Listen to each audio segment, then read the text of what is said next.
Welcome to day 31 of our STL journey. Today we are going to dive deep into three powerful C++ 17 features: optional, variant, and any.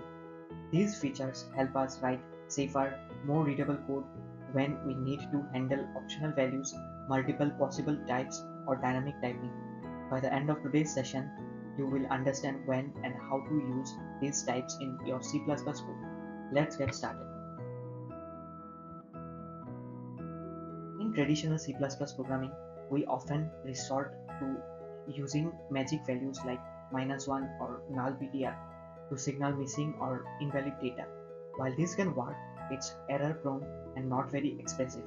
Instead, modern C++ gives us with three tools: optional, variant, and any.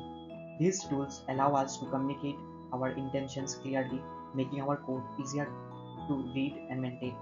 They also help us avoid dangerous pitfalls like dereferencing null pointers or dealing with hard to track magic numbers. Today we will explore how these wrappers make your life as a C++ developer much easier. Let's start with std::: optional. An optional is a type that might or might not contain a value. It's like a box that could either be filled with something or be empty. For example, imagine a database query where the result could be absent. Instead of using -1 or null PTR, you can return an optional int to indicate that a value may or may not be present. To check if the value exists, you can use .hashValue or just cast it to bool. To retrieve the value, you can use .value, but remember, you should first check if it exists. If it's empty and you call .value, it throws std::: bad optional access. So make sure to handle that properly. While optional is powerful, there are best practices and pitfalls to keep in mind. Always check before accessing the value. You can do this by using .hashValue or by using the save.value or method that gives us a default value if it's empty. Avoid using optional with references.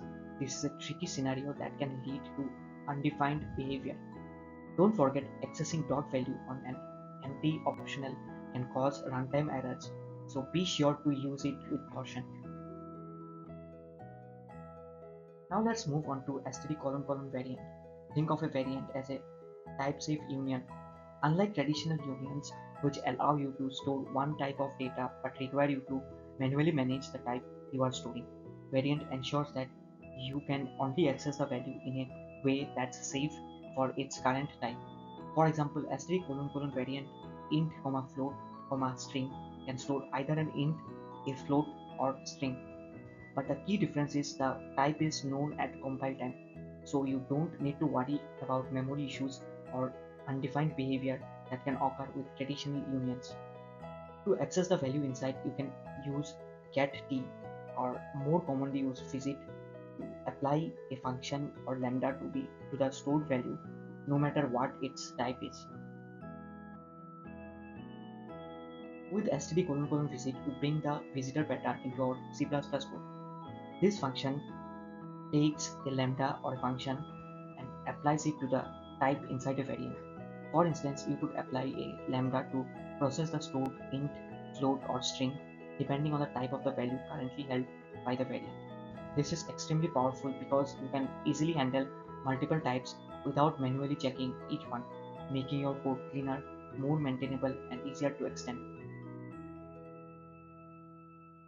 Next up is std::: any. Any allows us to store any copyable type. This is runtime polymorphism in C++. We don't need to know the type at compile time. For example, you can store an int, a std::: string, or a user-defined type inside any object. However, unlike optional and variant, which are type safe at compile time, any requires runtime checking. You can retrieve the stored value using std::: anycast, but if the type does not match, it throws a std::: bad anycast exception. While any is flexible, it comes with a performance overhead and a loss of type safety, so use it when you really need that flexibility. Here's a quick comparison table to help you remember the differences. Optional, used for a single value that might be present. Variant, a type-safe union that can hold one of several types. Any a flexible container that can hold any type but with less safety. Choosing the right one depends on your specific use case. Use optional when a value may or may not exist. Use variant for type safe multiple options and use any when the type is completely unknown or variable. Let's look at some real world examples. Optional. Imagine querying a database for a user's profile picture. If the user does not have one, we return an empty optional std::string. Variant. Say you are building a configuration system. Your config file might contain a variety of values, an int for screen resolution, a pool for dark mode, and a std::string for the theme. Use variant to handle these different types safely. Any in a plugin system where different modules may pass values of completely different types. Any is perfect because it allows you to store and manipulate these values without prior knowledge of their types. Now it's your turn to implement what you have learned. Here are your tasks for today. Implement a function that returns an optional int for a user's age. It may be missing, so handle it carefully. Use variant to manage a set of configuration values. One can be an int, another a pool, and another a std::string. Create a simple logger that accepts any type using std::any. These hands-on tasks will help you internalize the concepts and practice using these tools in real code. Let's summarize what we have covered today. Optional, a wrapper for values that might not exist. Great for things like function results or optional data. Variant, a type-safe union perfect for cases where you know the set of possible types. Any a flexible container for completely dynamic types, useful for things like plugin systems. Remember, choose the right tool for your situation. Don't overuse any when you can safely use optional or variant. Let's wrap up with a quick quiz to test your understanding. What happens if you try to access the value of an empty optional? A. It returns the default value.